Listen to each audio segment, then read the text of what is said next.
नमस्कार, आजच्या ह्या नवीन व्हिडिओमध्ये तुम्हा सर्वांचे पुन्हा एकदा खूप खूप स्वागत आहे। आणि इथे बघा, गोकर्णाला खूप सुंदर अशी फुलं आलेली आहेत आणि इथे ज्या गोकर्णाच्या शेंगा दिसत आहेत ना, तर त्या जर पूर्ण वाळल्या तर त्यातल्या बिया जर तुम्ही जमिनीमध्ये रोवल्या तर खूप छान असं वेल येतं आणि गोकर्णाची फुलं दिसायलाही खूप सुंदर दिसतात।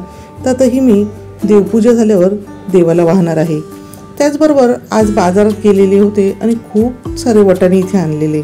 आता तुम्हाला वाटेल की एवढे वाटाणे आणायचं कारण काय? तर आता कसं आहे ना की थंडी ही संपलेली आहे आणि उन्हाळा हा सुरू व्हायला सुरुवात झाली। त्यानंतर हा वाटाणा जो आहे ना तो आपल्याला वर्षभर बाजारामध्ये असं स्वस्त मिळणार नाही, त्यामुळे मी हा वाटाणा मला स्वस्त मिळाला म्हणून बाजारातनं घेऊन आलेली आहे।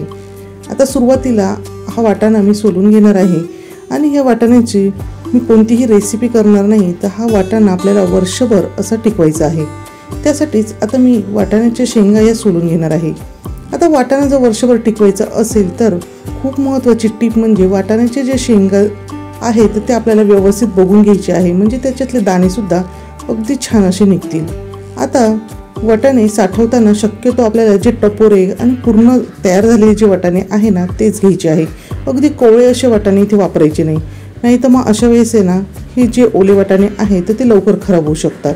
त्यासाठीच आपल्याला ही टिप नक्कीच लक्षात ठेवायची आहे। तर इथे मी तुम्हाला दाखवते आहे, तर अशा पद्धतीचे अगदी टपोरे असे वाटाणे आपल्याला इथे घ्यायचे आहे। आज ना मी अगदी तुम्हाला सोपी पद्धत सांगणार आहे वाटाणे साठवण्याची। त्यासाठी आपल्याला अजिबात गॅससुद्धा पेटवायची गरज लागणार नाही।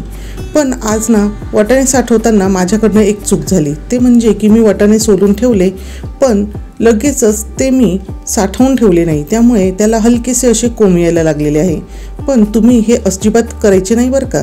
तुम्ही ना आता हे वाटाणे जे आहे तर ते सोलून झाल्यानंतर हलकेसे 5 ते 10 मिनटं एखाद्या कपड्यावर पसरवून ठेवायचे, म्हणजे त्यातला जो ओलसरपणा आहे ना तो पूर्णपणे निघून जाईल। त्यानंतर अशा ह्या झिपलॉकचे तुम्हाला कॅरी बॅग घ्यायची आहे। तर मी इथे अगदी छोटीशी अशी ही झिपलॉकची बॅग घेतलेली आहे। अशा छोट्या छोट्या जर बॅग असल्या ना तो खूपच उत्तम, म्हणजे कसं ना की एका बाजूला आपल्याला एक अशी ही छोटीशी बॅग काढली की आपल्याला बाकीचा वाटाणा काढायची अजिबात गरज नाही आणि अगदी दाबून दाबून त्यामधली सगळी हवा काढून टाकायची आहे आणि त्याला सील पॅक करायचं आहे। आता जर अशा पद्धतीच्या तुमच्याकडे प्लॅस्टिक बॅग नसतील तर काय करायचं, तर आपण किराणा भरतो त्यावेळेस आपल्याकडे बऱ्याचशा प्लॅस्टिक बॅग ह्या जमा होतात, तर त्या बॅगचा सुद्धा तुम्हाला इथे वापर करता येणार आहे। फक्त एवढंच की त्यामधली जी हवा आहे ना तर ती पूर्णपणे काढून टाकायची आहे। आणि इथे तुम्ही अशा पद्धतीने जर हे वाटाणे साठवले नाही तर अगदी वर्षभर खूप छान असे हे वाटाणे राहतात, अजिबात ते खराब सुद्धा होत नाही। आहे का नाही अगदी सोपी पद्धत?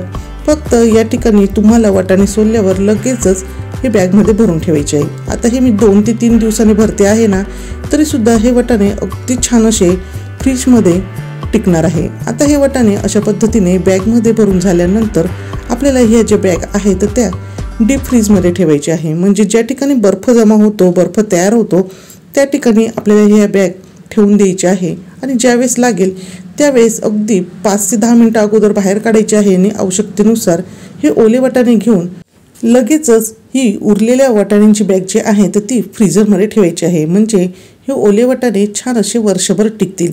आहे का नाही अगदी साधी सोपी पद्धत? अगदी कोणीसुद्धा अशा प्रकारे हे ओले वाटाणे साठवू शकतं। तर तुम्हाला आजची ही पद्धत कशी वाटली हे मला कमेंट करून नक्की सांगा। व्हिडिओ आवडला असेल तर व्हिडिओला लाईक करा, शेअर करा।